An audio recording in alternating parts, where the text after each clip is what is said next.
మధ్య మాంసములు తీసుకున్న తెల్లవారి చండీ హోమంలో కూర్చోవచ్చా? ఆ రోజు ఉదయం నుంచి సాయంత్రం వరకు చండీ హోమం గనక ఉంటే మేము దంపతులం కూర్చోవచ్చా అని అడుగుతున్నారు. దేవీ శరన్నవరాత్రోత్సవములకు అందరూ గూడా అమ్మవారి సేవకై సిద్ధంగా ఉన్నారు. విజయదశమితో మీ అందరికి కూడా విజయాలు కలుగ్గాక. అయితే ఒకప్పుడు పూజలు ఇంత ప్రాచుర్యంలోకి రాలేవు. హోమాలు ఎవరో ఒకరు మాత్రం చేసుకునేటువంటి వాళ్ళు. కానీ ఇప్పుడు అందరూ చేసుకోవడానికి అమ్మవారు వారి ఇంటి వైపు అడుగులు వేసుకుంటూ వస్తుంది. చండీ హోమాలు చేస్తున్నారు.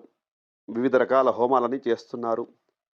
యోగ్యులైనటువంటి పండితులు చేయిస్తున్నారు. అయితే స్త్రీలు ఇందులో ముఖ్య పాత్ర పోషిస్తుంటారు. కుటుంబం బాగుండాలి, భర్త బాగుండాలి, పిల్లలు బాగుండాలి, అన్ని విధాలుగా అనుకూలంగా ఉండాలని చేయిస్తుంటారు. కానీ భర్తల్లో కొందరు వ్యాపారస్తులుంటారు.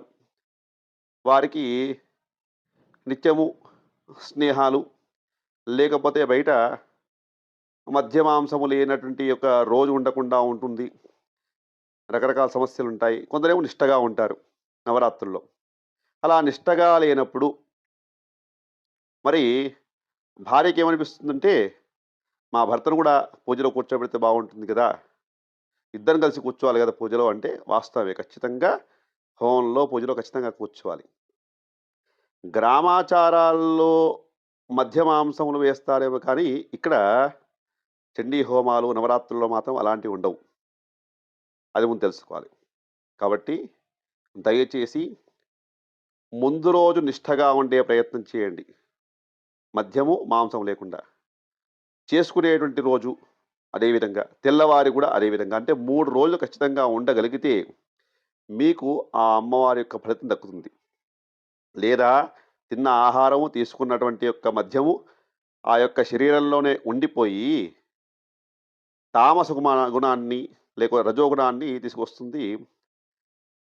అనుకోని విధంగా ఇబ్బందులు రావచ్చు.